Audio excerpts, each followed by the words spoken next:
Good evening, everyone. Yahweh bless you. Tonight, we're going to read the names. So, the Almighty not only tells us the historic aspect of what we read in each chapter, where we find names, whether of land or of people, but he also, through those names, through the meanings of each of those names, he gives us a revelation that is deeper, pretty much in the level of Sod, which is the fourth level of the four levels of interpretation of scriptures. So, other than the literal of what we understand from a story where it says that Abraham had Yitzhak and he had Jacob, and then he had the 12 tribes who were Reuben, Shimon, Levi, Yehuda, etc. We can also see revelation to the meanings of those names by translating those names. The father of multitudes, he will laugh when he supplants the Elohim with whom he contends, and he will rule like a mighty one, that is his son, who is heard and who is a crown, and who will unite with the praise of Yahweh, etc., etc. So what I just did was just translate the names that I mentioned before that: Abraham, Yitzhak, Jacob. I added Israel. So now we have these names from NejemYah 12, and thankfully to you guys who send me the names, I will bless you.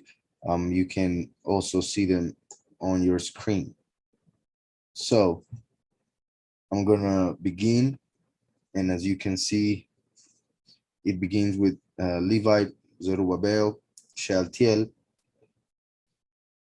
Yeshua, Zerayah,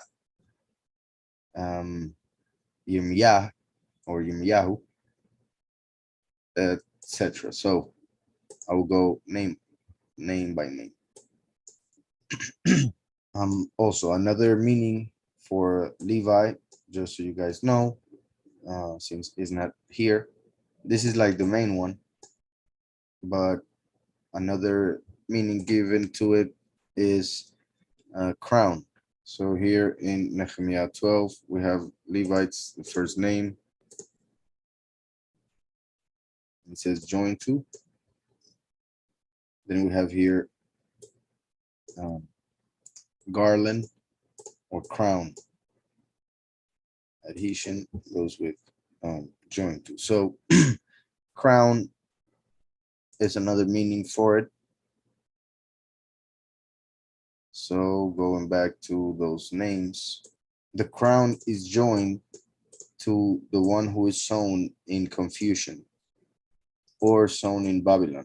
As I have mentioned many times, Zerubbabel is a name that represents the last, not the name only, but also the person, what he did or what is said regarding him prophetically in scriptures.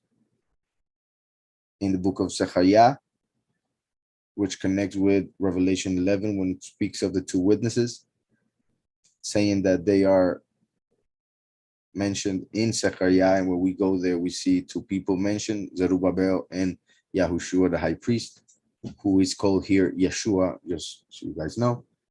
So the fact that it means sown in Babylon, it's pretty much born in Babylon. Yahushua was born in Israel. And because of the way the scripture talks about Zerubbabel, we see that it refers to the last, the second manifestation of Yahweh on this earth, not being born in Israel, but now within the nations because of the exile, just as the time when Zerubbabel was in Babylon. The interesting thing is that Babel means confusion. So born in confusion also refers to the last, for he comes as a prodigal son who is taught a false doctrine through the beginning of his life. So also, the last comes as a king, which was actually the role that Yahweh had for Zerubbabel, but he was in exile, I repeat.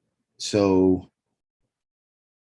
the fact that the first name is Levite, which has to do with a crown joined to, and then Zerubbabel, the one who represents Yahweh coming as a king, for the first Yahushua came as a high priest.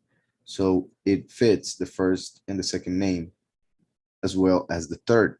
For the third name is Shealtiel, which means, well, they translate it here as I have asked of Elohim. It's also translated as him, for whom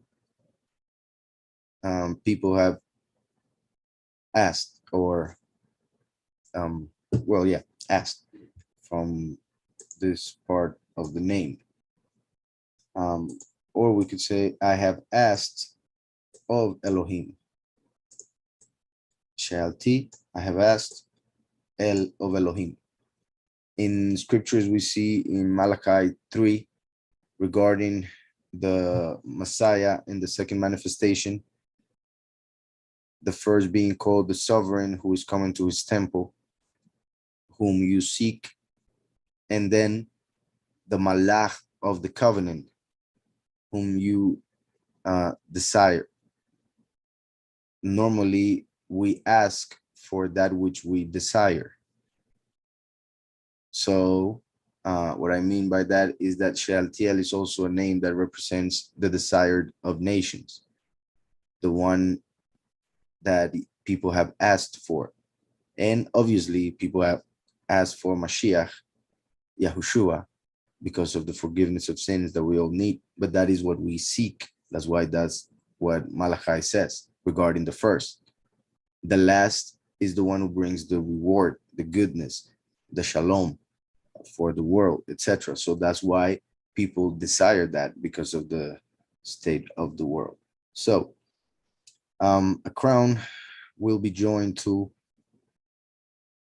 the one sown in confusion, the prodigal son, the last sown in Babylon, the exile, for whom I have asked of Elohim.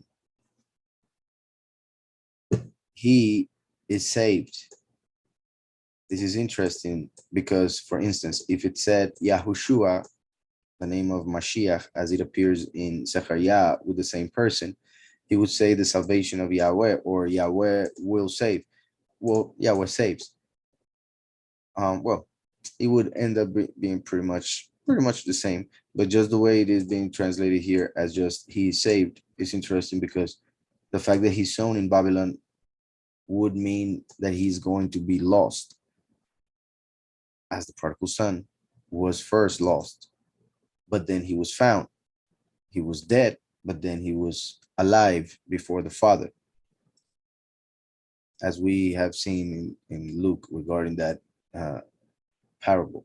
So the fact that he says he's saved is huge, because it's pretty much showing the beginning of the process by which the last has to go through, by being born in the exile, in confusion, not knowing who he is, not knowing the plan of Yahweh, not even knowing Yahweh is his father, not knowing the name of the Father nor the Son, not knowing about the true salvation, etc., etc. And we could even say, and that is why he, the prodigal son, asked of Elohim for salvation, Yeshua.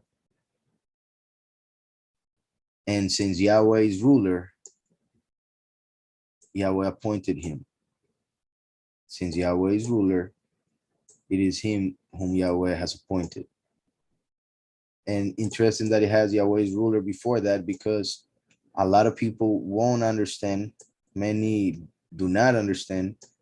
And unless Yahweh makes it clear in the minds the reasons why it had to be that way, most people would reject the idea of the last as the prodigal son, as many other things, not really understanding that part of the idea of the prodigal son coming, or the last being, as scripture says, is to show the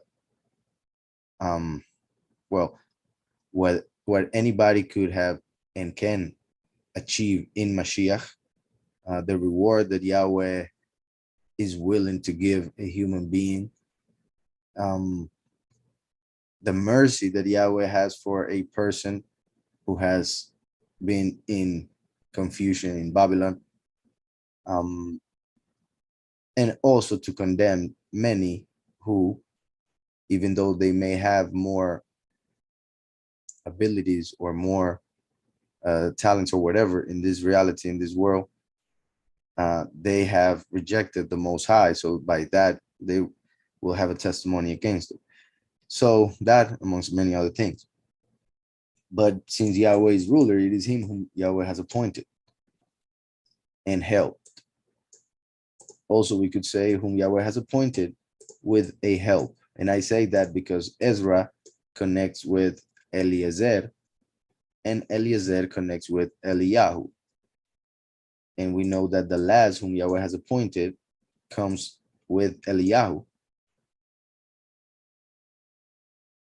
So a crown is joined, or a crown will be joined. And also we read in Revelation 6, when the first seal is open, that a white horse comes out and the rider is given a crown and he goes conquering and to conquer. Christians believe that is the Antichrist. I have mentioned many times how that is not so. That is referring to the coming of the last. But since in Christianity, they do not understand the coming of the last, the second manifestation of Yahweh on this earth, they tend to interpret that as just being the complete opposite of Mashiach, instead of understanding it as it is, the Malach of Mashiach. Or the second manifestation of Yahweh, the last, as it is written in many parts of scriptures. So a crown will be joined to the one who was sown in Babylon in confusion, who asked of Elohim for salvation. Also the desire of nations, who asked of Elohim to be saved. And since Yahweh is ruler, it is him whom Yahweh has appointed and given help. That help could be connected also to Eliyahu, who will help. The last, just like Aharon helped Moshe. Yahweh speaks, and he has promised a counselor who will assemble. This is interesting because if we go to Isaiah, well, let me go real quick.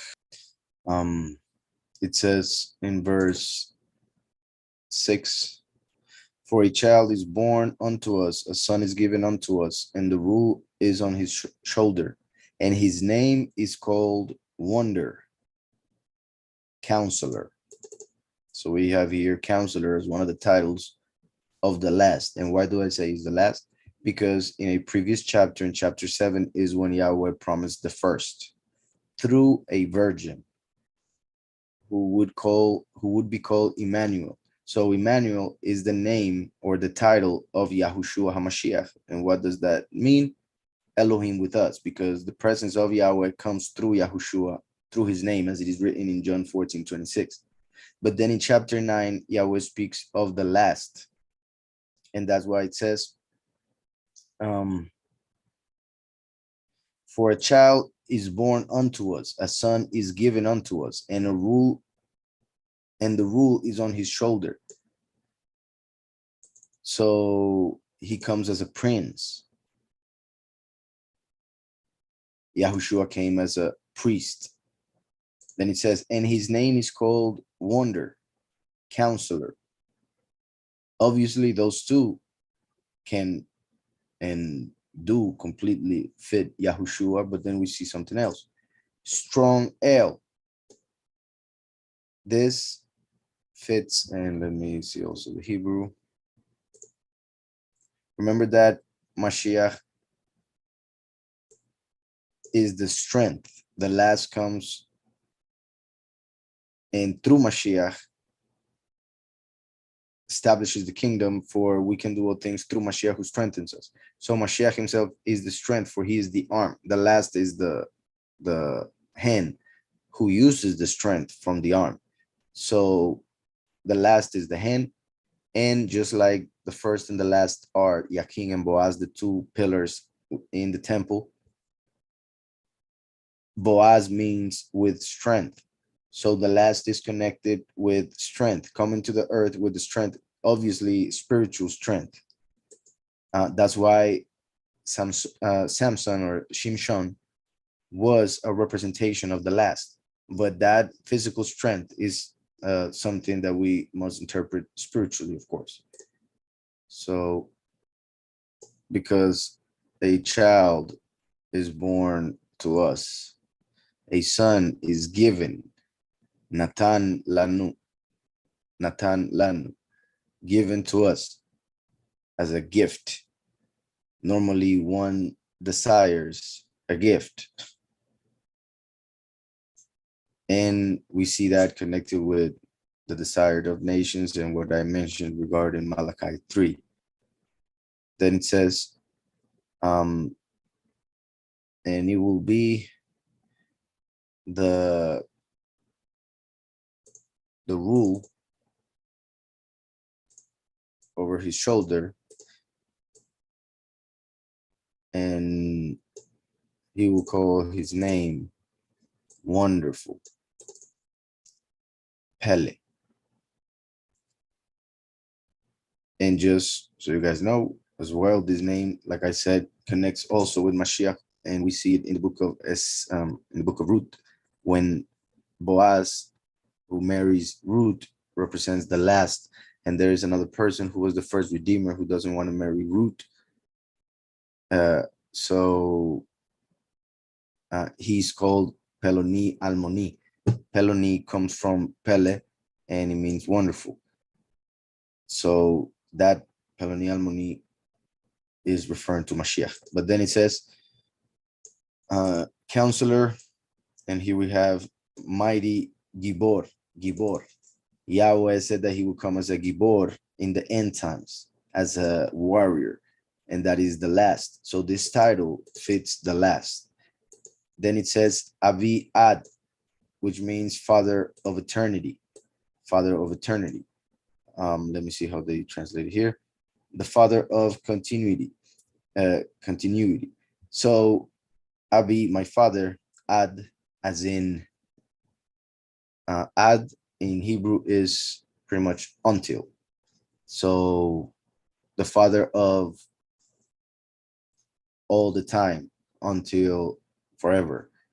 But also these two letters could be pronounced aid, which is witness. So we could see this also as my father is witness, or my father as a witness. And Yahushua came as a lawyer, while the last comes as a witness. Then it says, Sar Shalom, Prince of Peace. Sar Shalom. Michael is called a Sar in Daniel, and it is him who comes in the end times as the last. Michael comes to the earth, he stands up on the earth, as we see in Daniel 12:1, and he's called a Sar, the prince of the people. Yahushua came and he said, I did not come to bring shalom, but division.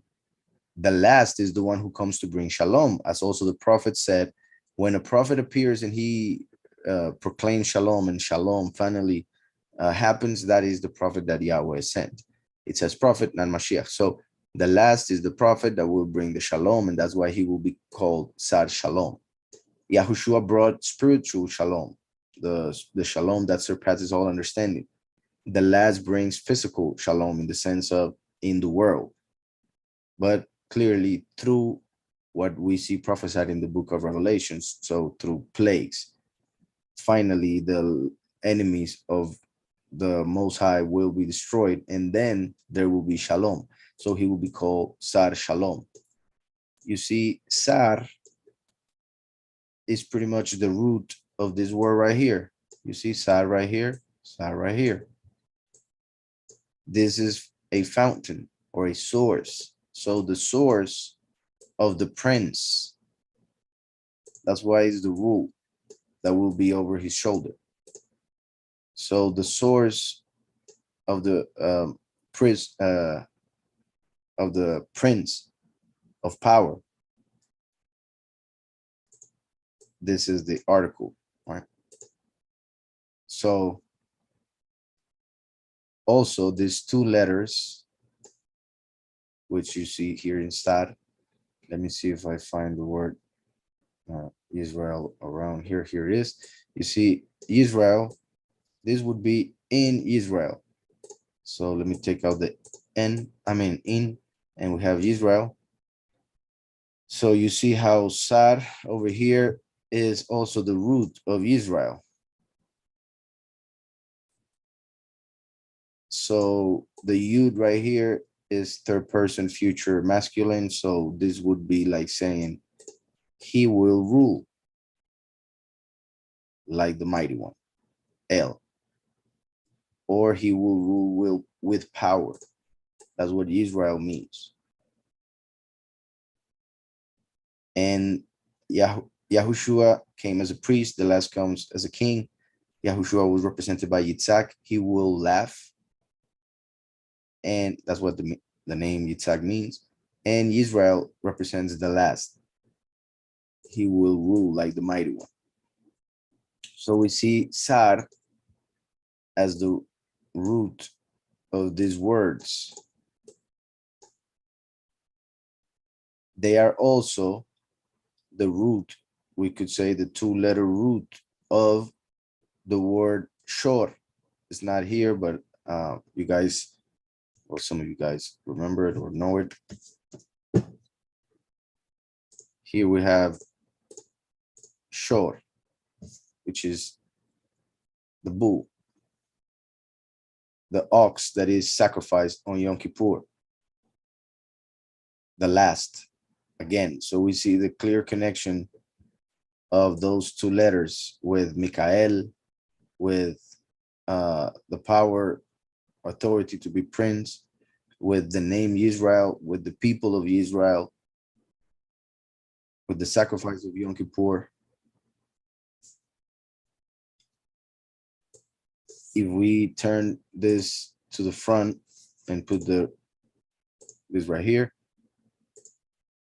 remember shor was those two letters the other way around with a vav in the middle. If I add a vav here, well, in this case, yeah, I did it. That would be just phonetical. But with a vav, we have head. Phonetical because still is pronounced rosh. So head, as in an authority. So we see how those letters are, and in this case, this could be seen as the letter. That's why we see here resh, the actual letter that is called resh. And it is actually a head. It represents a head. So that is an important letters. This one represents fire, the shin, like the last who comes as the consuming fire, while Yahushua came as the water of life. So we see many connections with that word, but I'll continue.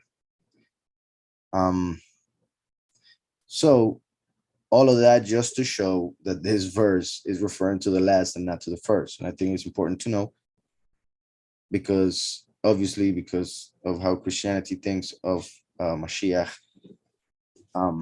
they don't understand the second coming. So anything that they see that may be connected with a savior, a envoy from the Father, they connected with Mashiach. So for a child is born unto us, a son is given unto us, and the rule is on his shoulder, and his name is called Wonder, Counselor, Strong, Mighty One, Father of Eternity. Father, Yahushua came as a son. The last comes as the father of the 144,000, for he preaches the doctrine, and since they believe it, the 144,000, they become spiritual children of the one who taught them. And Prince of Peace, because he brings the beginning of the millennium, the Shabbat, the day of Yahweh, in which Shalom will rule. So he will be a Prince of Peace. And then it continues with all of that, but which is important, very important. But I gotta continue with the names. So let me go back to the name. Him whom Yahweh has appointed as a help, we could say also as a help for the chosen few, as a help for what Mashiach came to do already. For Yahweh has promised a counselor, the last, from Isaiah 9, who will assemble the 144,000 and even the many for the harvest. He will assemble the dweller with Yahweh, which would be like he will assemble those who will dwell with Yahweh through compassion and elevations. He will have compassion of the many, for he will resurrect them and give them justification for them to be able to enter the kingdom as his people, and elevations, for he will elevate the chosen few during the transformation through his witness. So look how he confirms what we have seen from the beginning. Ido, his witness. Ido, you see the Aleph, the Ain and the Dalet, that is the same that was in Abiyad, Father of Eternity. But like I said, could be seen also as Father is witness, or my Father is witness, Aid. In this case, Ido is his witness. His witness. You see it here. The Vav is his. So Ido, his witness. And now that we're here, his witness is the one who sees the door, because the Ain is an eye. Ain means eye in Hebrew, and the Dalet is a door. That's what it means also, and what it represents. So the one who sees the door is the witness. And we could say the door is the man who was nailed, or we could say that he went through it as the Son of Man. His witness is the one who saw the door and went through it to become the Son of Man. Here we have this word that is known a lot as well, Megiddo. And in this case, well, yeah, I wanted to come here because we have Ido in the previous one, and we have here Megiddo. As I mentioned, this is a fountain, but in this case, the root is Gadat, which is this right here, which is to penetrate, cut, attack, invade. So Megiddo is the place where they will move, we could say, against the door and the Son of Men when they come down as one, as we see in the war of Har Megiddo in Revelation 19.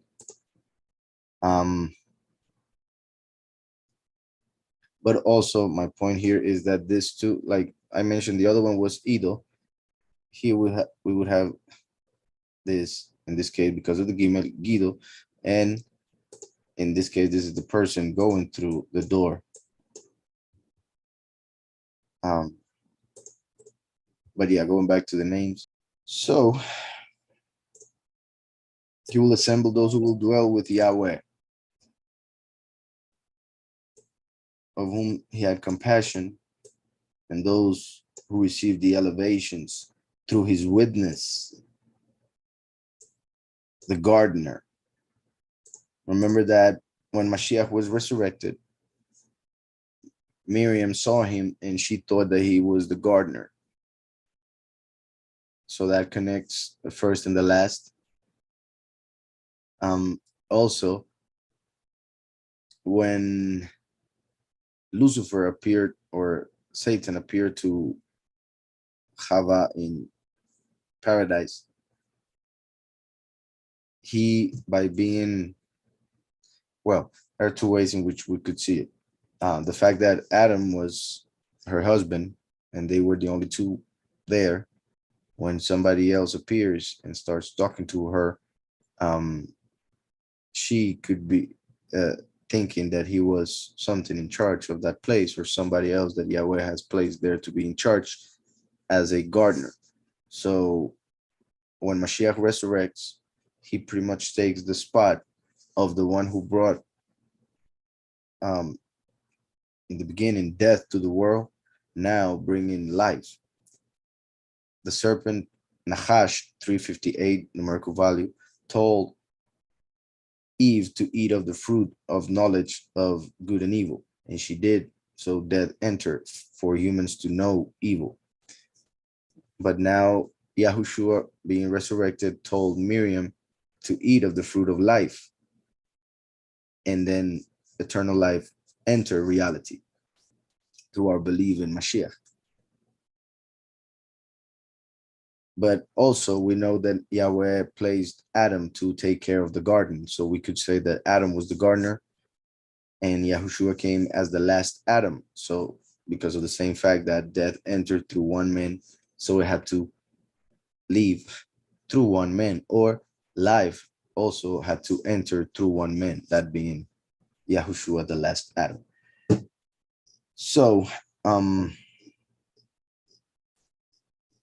his witness, the gardener. So the fact that Adam was the one who was told to remain in, to be in paradise, in the garden, and take care of it, that would make Adam the gardener. And like I just mentioned, that connects Yahushua with Adam because Yahushua is the last Adam. But remember that every time I mentioned that what Yahushua fulfills in the spiritual sense, the last fulfills in a physical sense, and vice versa. So if Yahushua, for instance, Yahushua came through a virgin, literally, the last comes through a virgin spiritually. How is that? He comes through the congregation of the chosen few, which is the virgin that will be married to Mashiach in the wedding of the Lamb of Revelation 19. We see in Revelation 12 that the congregation is the woman, the virgin, who is about to give birth, and she gives birth to the last who will rule the nations with a rod of iron. So he's the prince, the counselor, and everything else that we have seen. So the last is called the son of Adam, the Ben Adam, son of Adam. So son of man. So since Adam was the gardener and the last is called the son of man, then that would be his profession. In the sense of, in this case, gardener being connected with the last.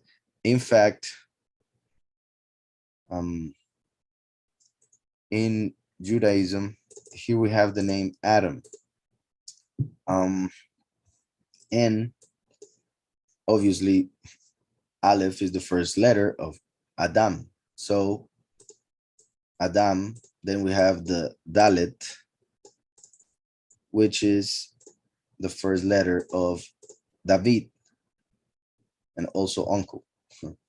But David, it would be nice if they would add it, but the King David.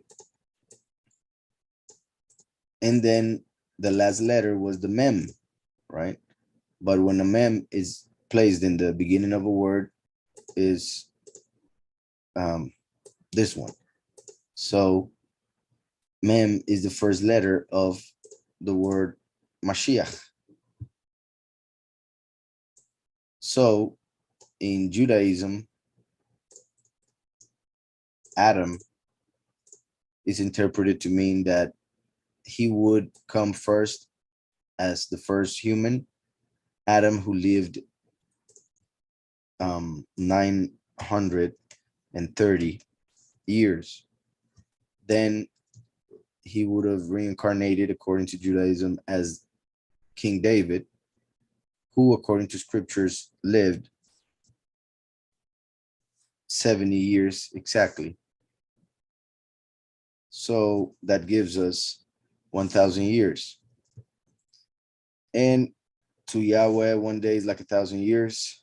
So that's why Yahweh told Adam, when you eat of the fruit, the day you eat of the fruit, that day you will die.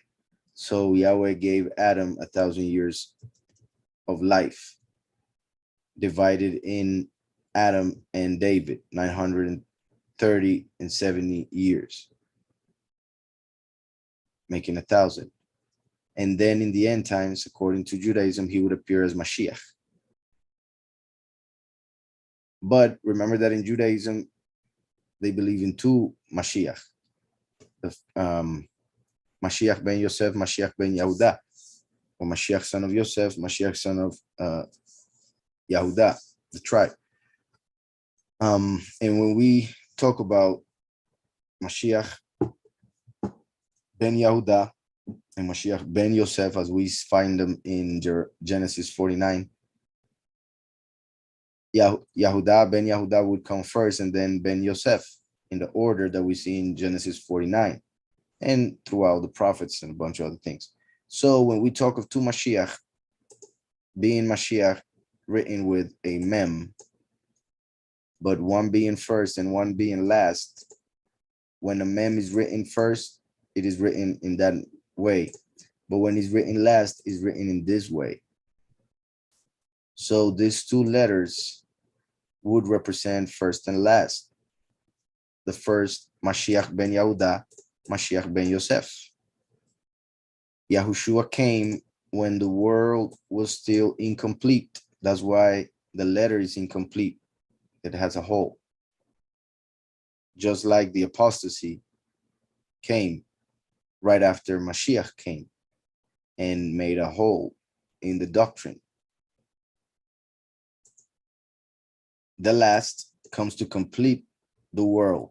So that's why it closes it.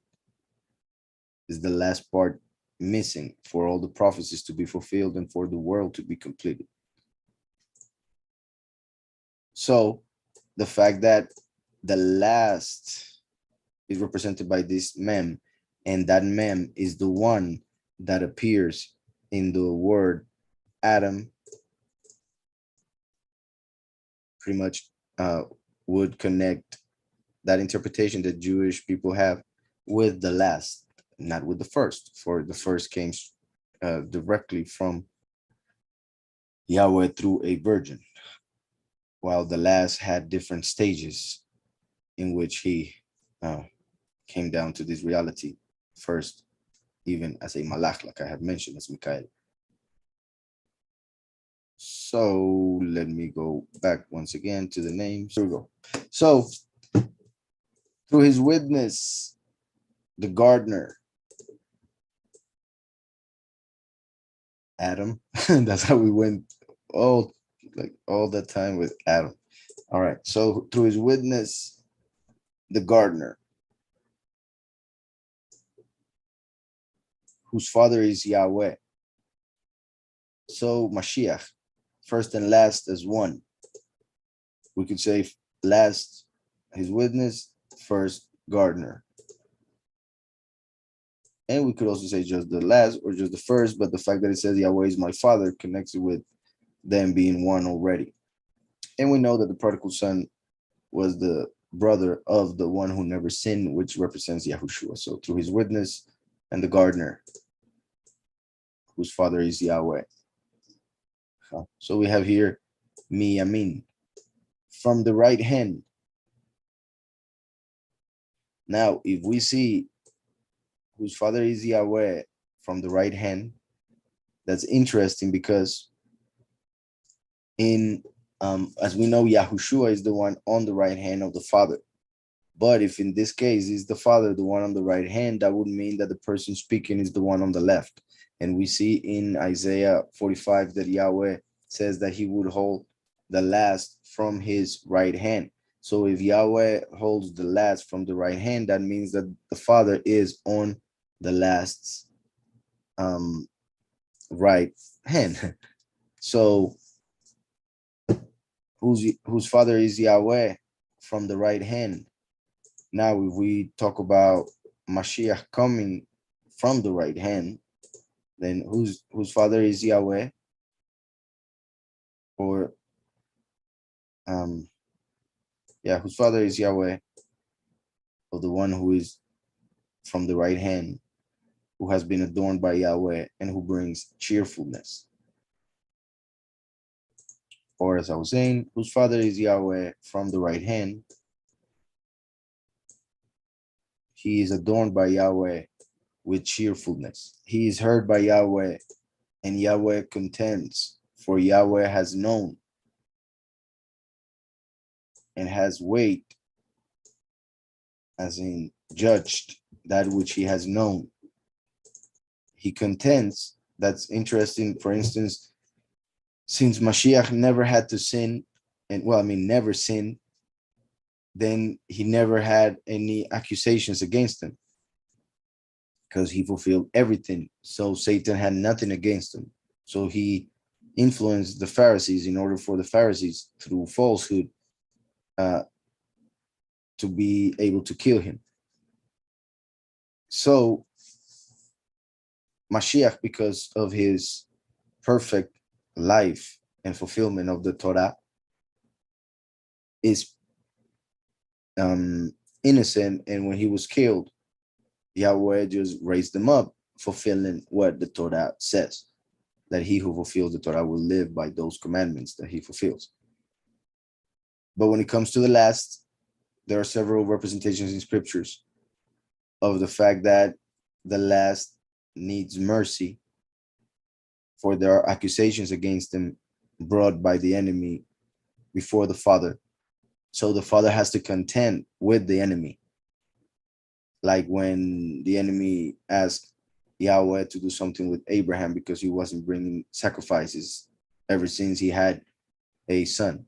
Or when he spoke about Job, that he was righteous just because he had a lot that he had received from the Creator.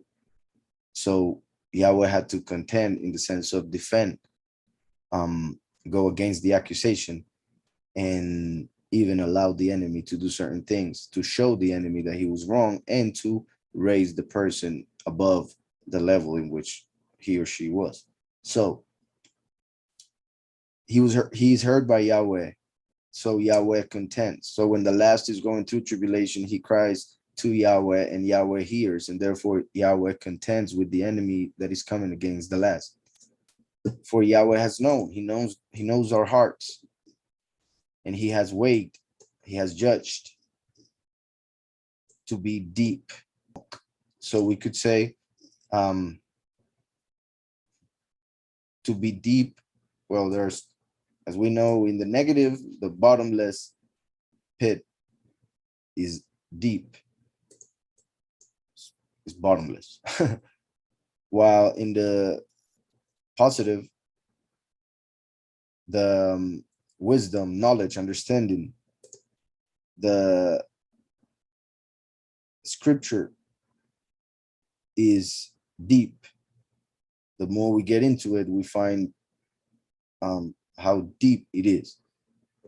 So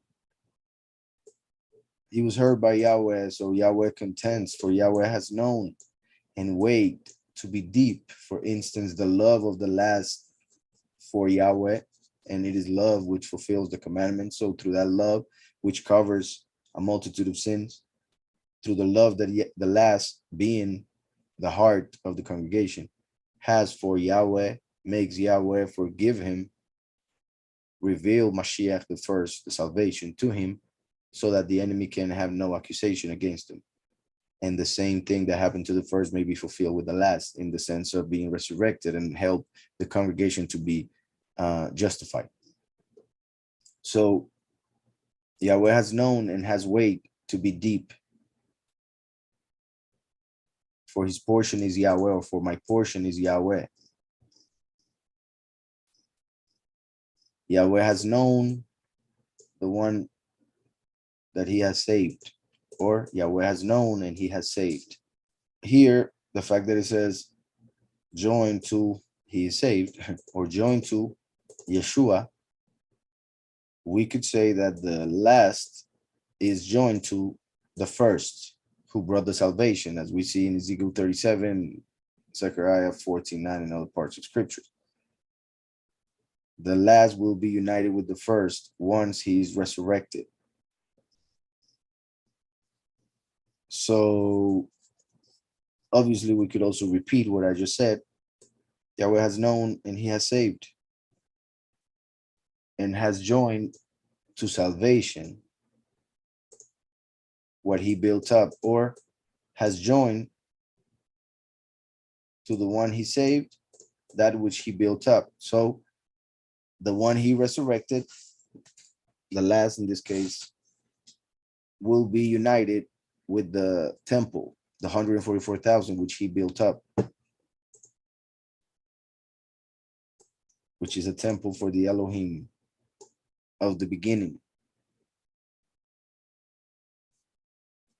So he will be joined.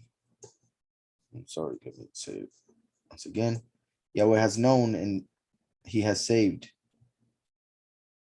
And he will join the one who he has saved to that which he built up. For Elohim is the ancient one. And Yahweh has scorched the praise of Yahweh, or he who praises Yahweh. This is interesting because we see in Leviticus 16, when we read about the feast of Yom Kippur, the chapter begins with the death of the two children of Aharon, who brought strange fire to the temple, and they were killed by fire from the heavens. So Yom Kippur is connected to that event. Then we see in Revelation 13 that the beast will bring fire from the heavens to kill. All points to the two witnesses. I mean, he will bring fire from the heavens, and because of what I just mentioned regarding Yom Kippur, because the two witnesses will be killed on Yom Kippur, and the fact that the two children, the two sons of Aharon died in that matter, and also the fact that Eliyahu brought fire from heaven to burn the sacrifice to Yahweh in the book of Kings, and all of that points to the two witnesses being killed with fire from heaven by the false prophet, the second beast of Revelation 13. So the fact that it's saying here, Yahweh has scorched he who praises Yahweh, could be connected to Yahweh allowing the last to be burnt, for his sacrifice to be in that way, unlike Mashiach, who was hanged. So it says, Yahweh has scorched he who praises Yahweh. But also, if we want to see it in a more positive sense, still has to do with destruction, but the last comes as the consuming fire. So Yahweh has known and he has saved, and joined to the one that he has saved, that which he built up. And this will be referring to him being resurrected already and being united with the chosen few who are the temple. For Elohim is the ancient one, the Elohim of the beginning. Then Yahweh will scorch during the last 7 plagues the earth through the one who praises him, the gift of Yahweh, the desired of nations that we saw earlier in the chapter. And the wasting of Yahweh. So Yahweh has scorched through he who praises Yahweh, who is the gift of Yahweh, wasting the earth. The wasting of Yahweh will happen during those 7 plagues, in which Yahweh will scorch the earth through the last, who is the gift. And that will bring affliction to the earth, the great tribulation. The wasting of Yahweh will make many afflicted, will afflict many, you could say.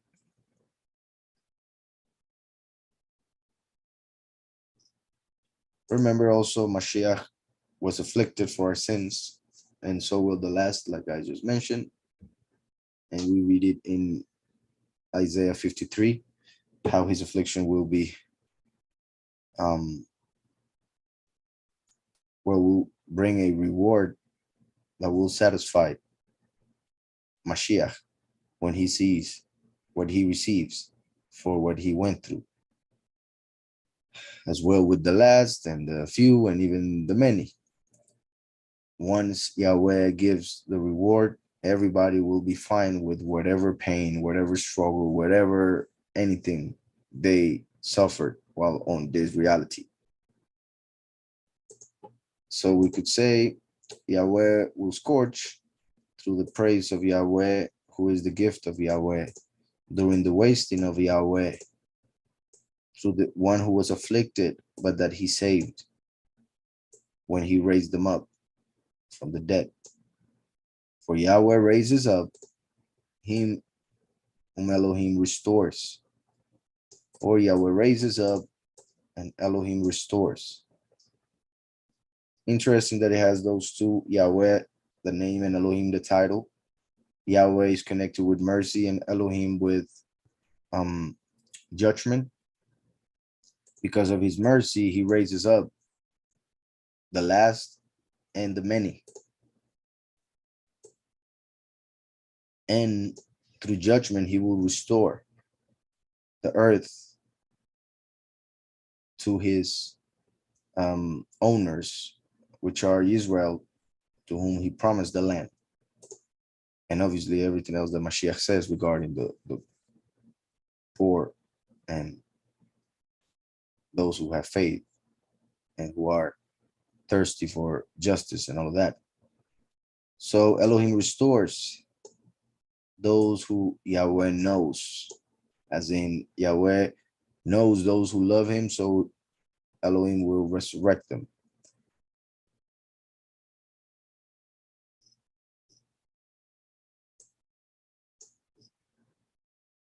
Those whom Yahweh knows, Yahweh has given knowledge. This is amazing because we read in scriptures that we will be known. I mean, we will know like we have been known. Just like the Father has known us in every detail possible, we will eventually know as well ourselves, creation, the Father. Verse 12 of 1 Corinthians 13. For now we see in a mirror dimly. Back in the day, mirrors were made with metal, bronze, so they were dim. So for now we see in a mirror dimly, but then face to face, referring to the next reality.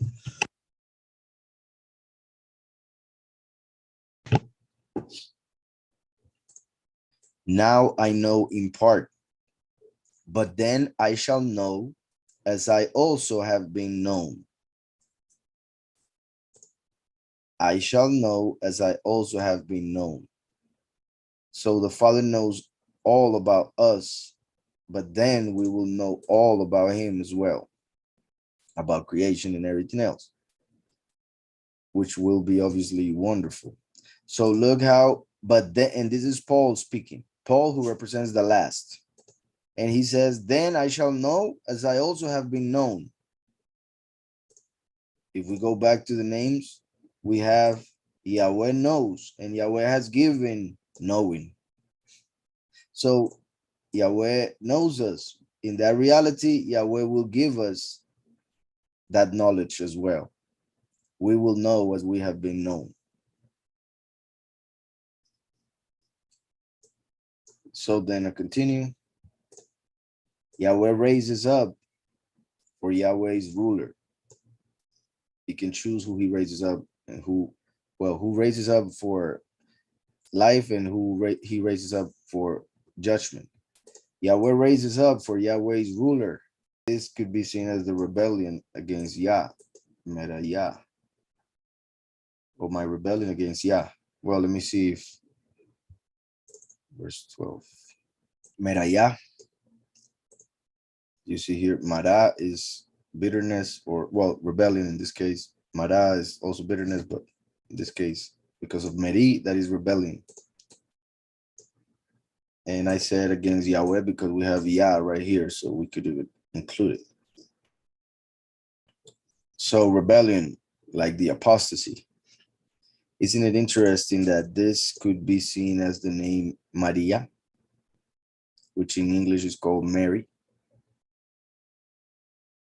And that is the spirit of false wisdom, what they call the Queen of Heaven, and what they claim is the mother of Messiah, but it's actually a name that refers to the great whore of Babylon, as we see in Revelation.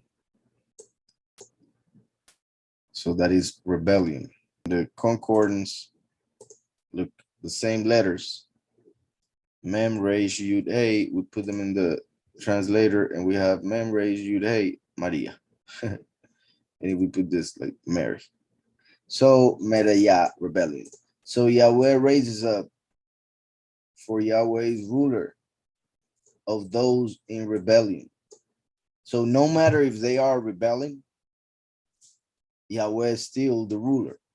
No matter if the many are in rebellion against him in the apostasy, Yahweh still rules and still his will be fulfilled. So Yahweh is ruler of those in rebellion against Yah.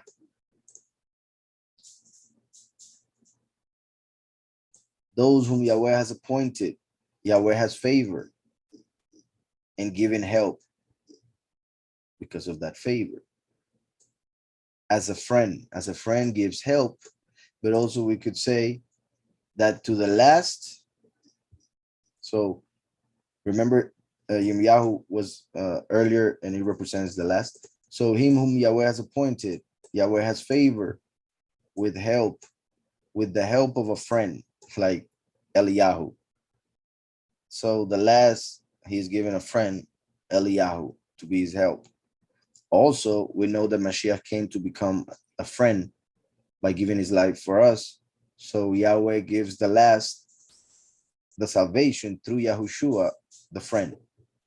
And that is help, of course. So Yahweh has favor with help through the friend or as a friend. For Yahweh has promised that Yahweh would give favor. Yahweh has promised that Yahweh would favor the counselor whom Yahweh has given,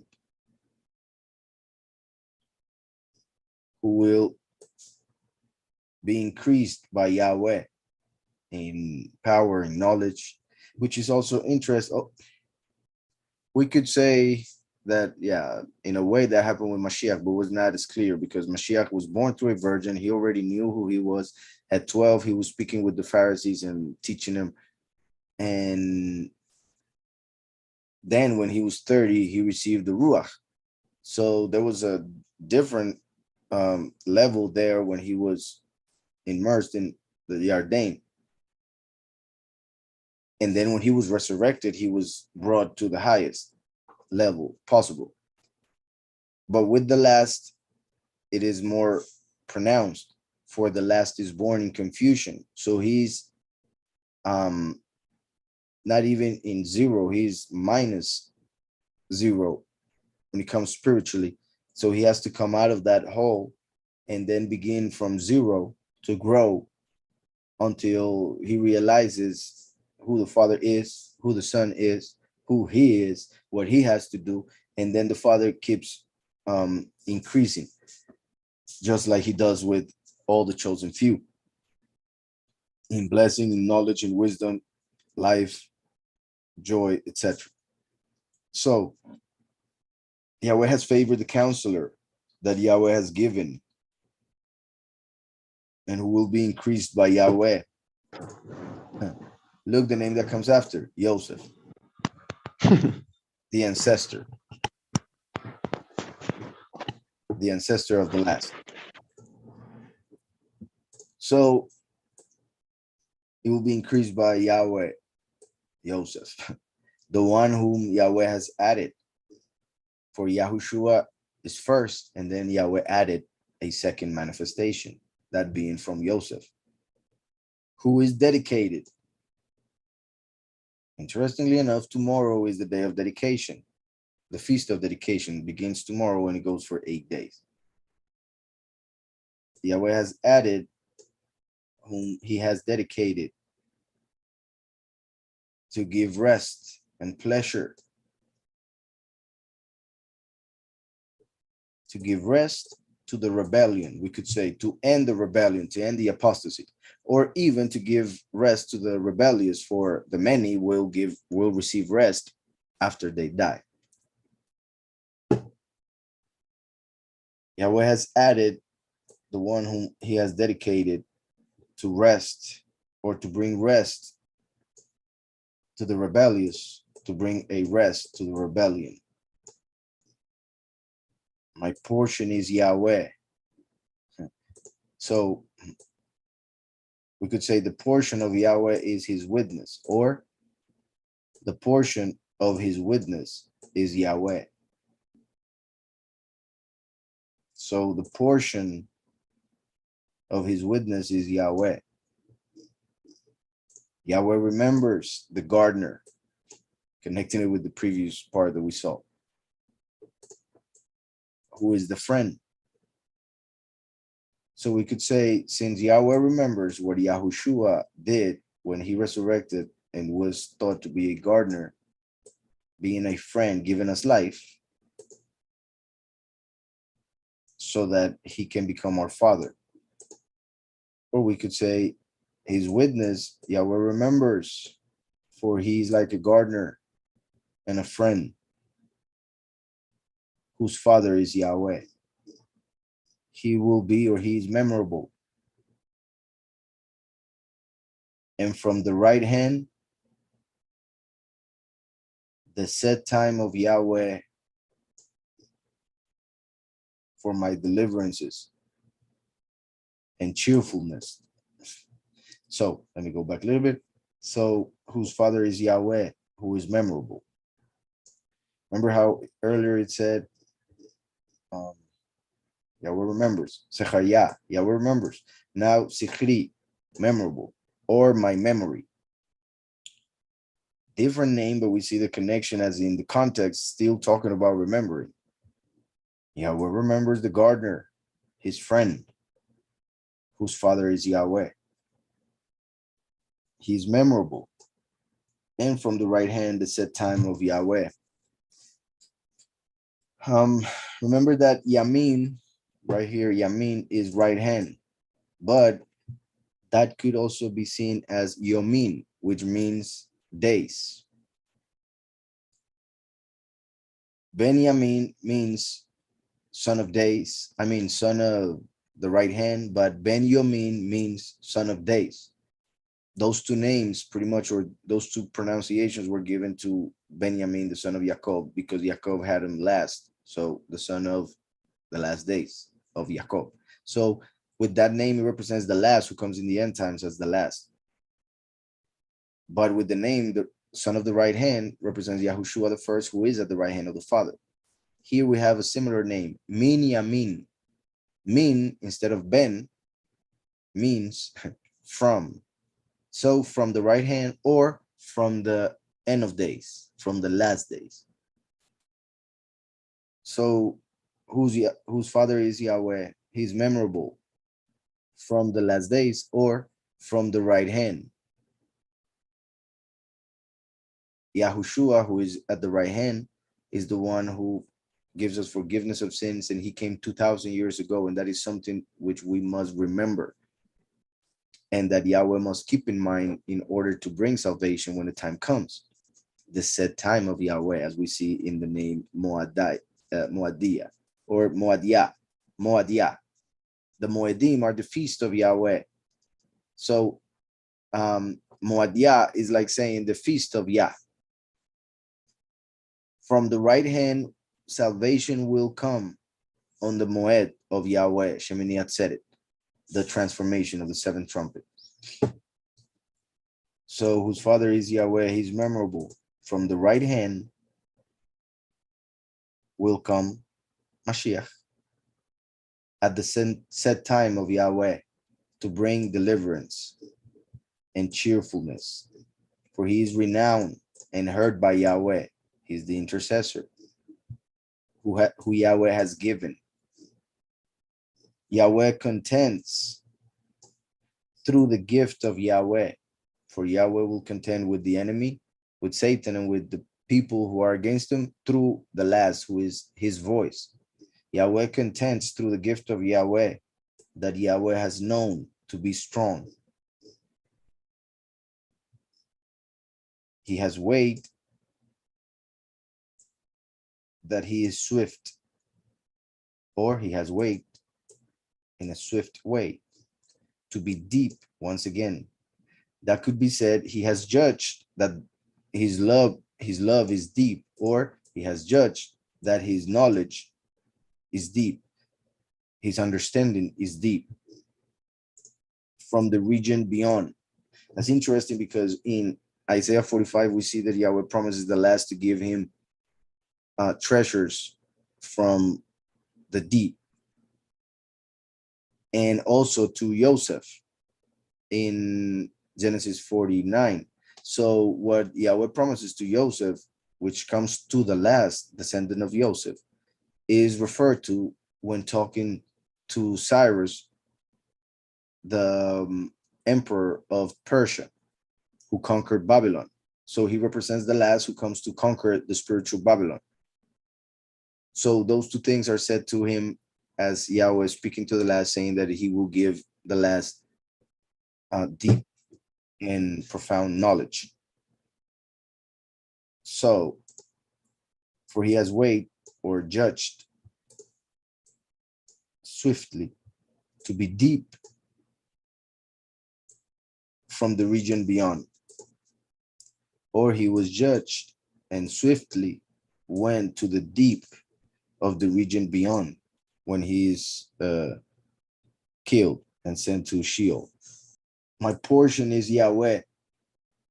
Yahweh has considered, for Yahweh has known the one given of Elohim. He has known the one that he gave to the world, so that Elohim restores those who Yahweh knows and whom Yahweh has favored with knowing, with knowledge, like we saw earlier, and who are joined to the sovereign, for they will be married in the wedding of the Lamb with Mashiach, the sovereign, and who will be joined to the sovereign. They will be joined to whom Yahweh has favored, whom the mighty one restores.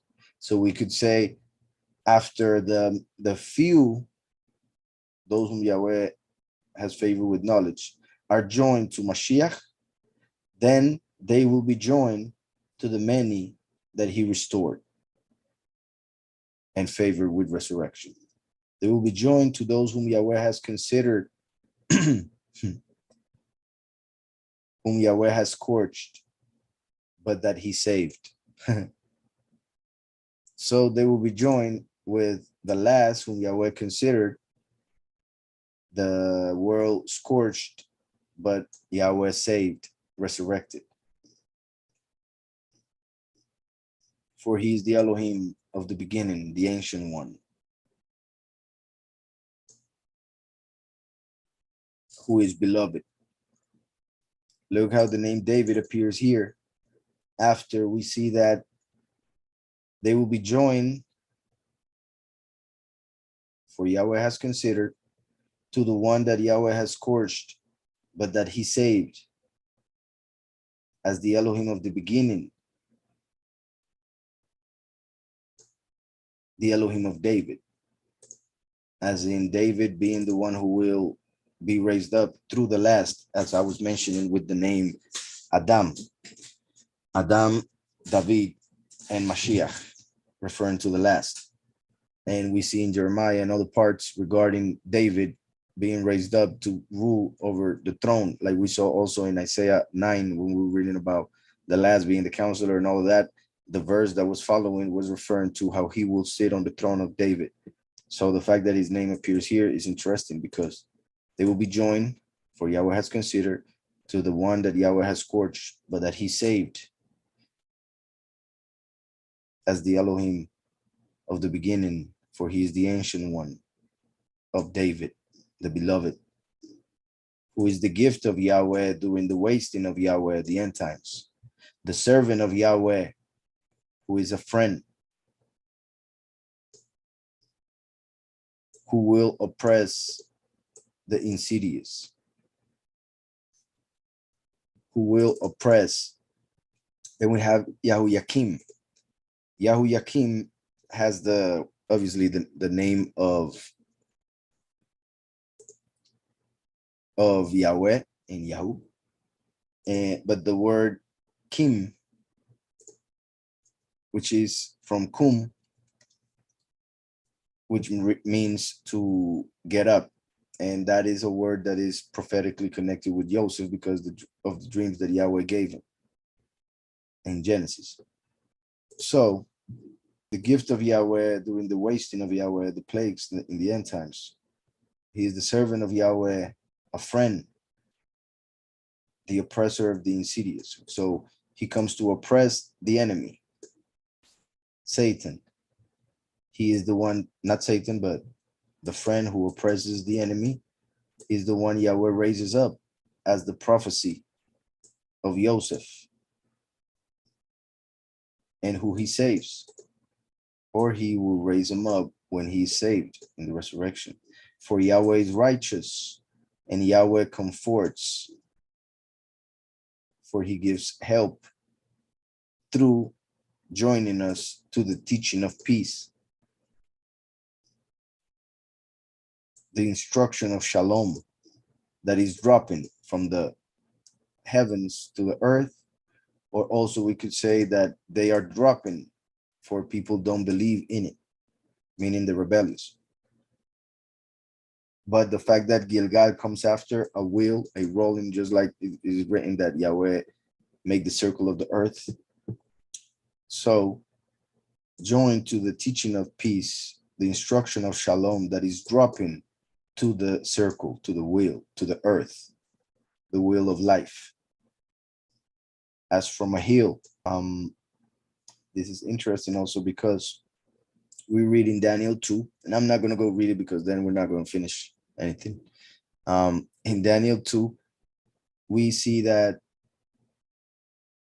the statue that Nebuchadnezzar saw had 2 feet that were mixed of clay and iron, which is actually being fulfilled right now with the ejections. But those feet represented the end times, the 10 toes, the 10 leaders.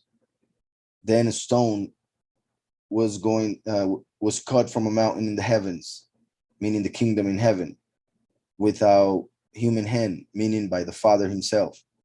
And it fell from the heavens and it came down and it hit the feet of the statue and it fell and it was destroyed.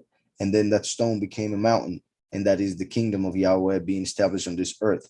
So a piece of the kingdom of Yahweh in heaven fell to the earth and destroyed the kingdom on this earth in order to fill the earth with the will of Yahweh. So the teaching of peace, the instruction of shalom that is dropping like that stone.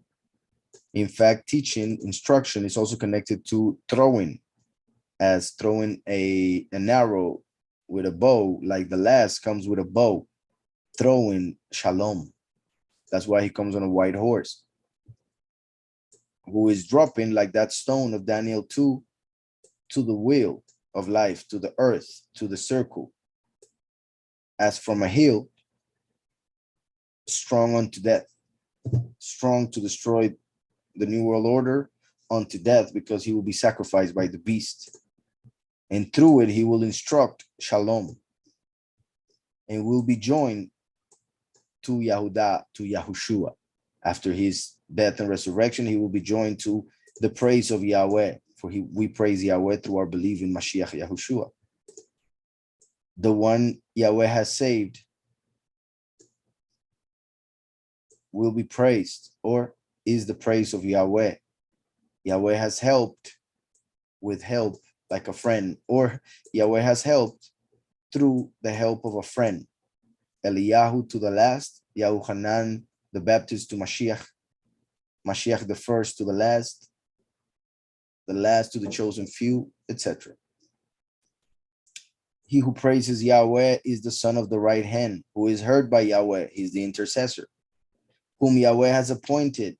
For Yahweh remembers, and Yahweh has given the one heard by Yahweh as a gift of Yahweh.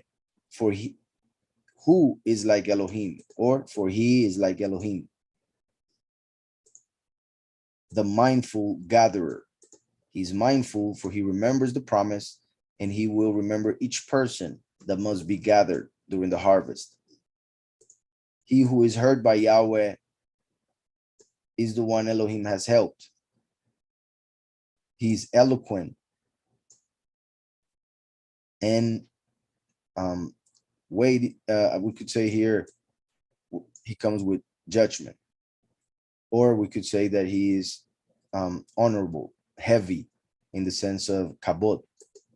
So he who is heard by Yahweh is the one Elohim has helped. He's eloquent, a judge who comes with splendor. He's compassionate, who has been given of Elohim to bring the praise of Yahweh and the favor, for he is beloved, or the favor to the beloved. That's the chosen few, or the last who is like David, whom with help, the beloved will receive the double portion. So he will receive the double portion, to put it in storage, as in he will receive a great reward, double portion for eternity, for Elohim has favored.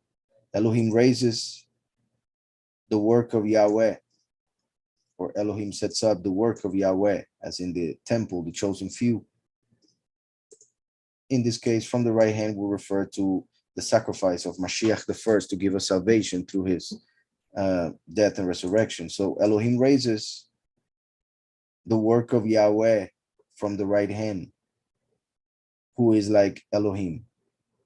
In fact, Mikah is who is like Yahweh. So Elohim sets up the work of Yahweh from the right hand, who is like Yahweh.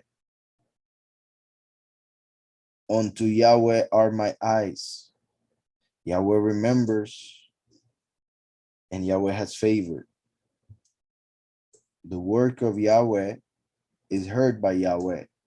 Mashiach did the work of Yahweh through his sacrifice, and he is the intercessor, whom Yahweh has helped, Elohim has helped. For Yahweh is strong, Yahweh has favored, for my king is Yahweh. He is in eternity, or the king of eternity is Yahweh, who has the treasure of eternity, of life. The treasure of Yahweh will shine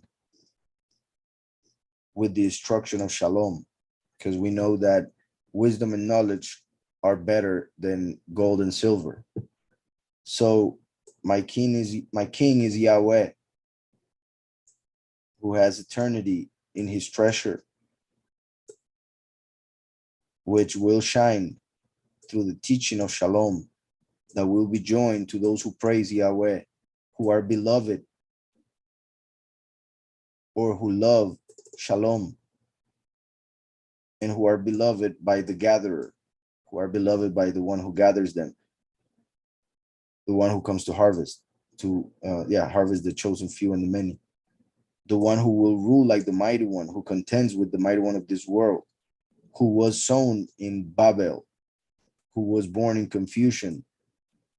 Yahweh will comfort by joining him to the crown of the light, the crown brought by the light, which is Mashiach.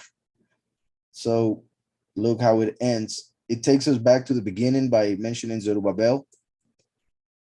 So it takes us back to the beginning, mentioning the last, who will be joined to the first, who is the light. And with that, Yahweh will give him comfort. And that's how that chapter ends when it comes to the meanings of the names.